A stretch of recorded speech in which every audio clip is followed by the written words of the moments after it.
Yeah, when I first infiltrated them, I was a little worried. They were definitely learning tactics that were not in for defense. It was definitely for offense.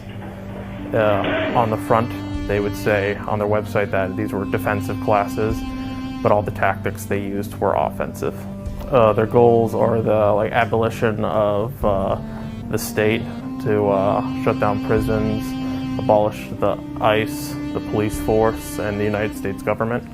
We just kind of want to, in the space, reframe the idea of self-defense as not simply you're being acted upon by an aggressor, but it's a kind of a decision you make to fight back.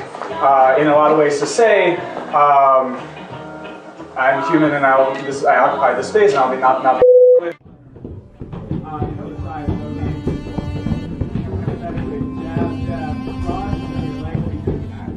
We call this a safe space to practice aggression.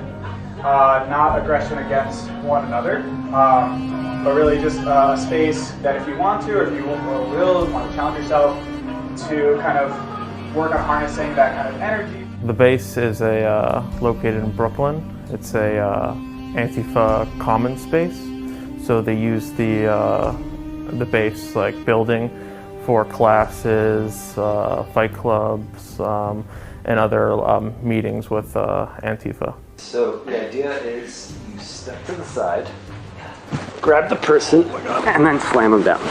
Okay? That's one way. So here's the other way. Hey, come on, choke me. You step. You grab his nuts. Or you just solidly elbow. He will let go. Their philosophy is anything necessary. They'll use violence, they'll use any tactics to get their way to reach their political goals. So I guess in definition they would be considered terrorists.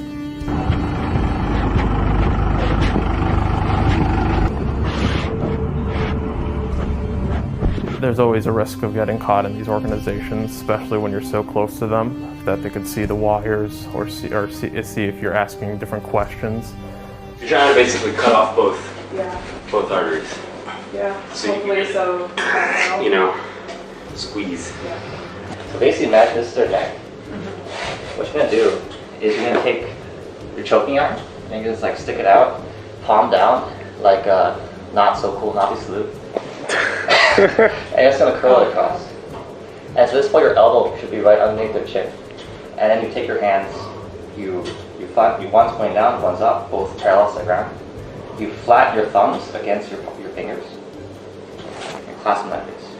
It was a bit scary because what they were training to do was violence, and I was definitely in enemy territory, surrounded by 15 of them.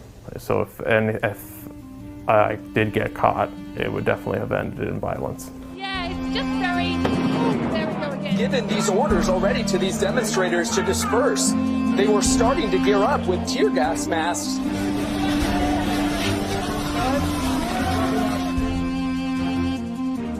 If these current demonstrations and riots keep on getting out of hand, I think there's only going to be an escalation of violence to a point of possibly no return.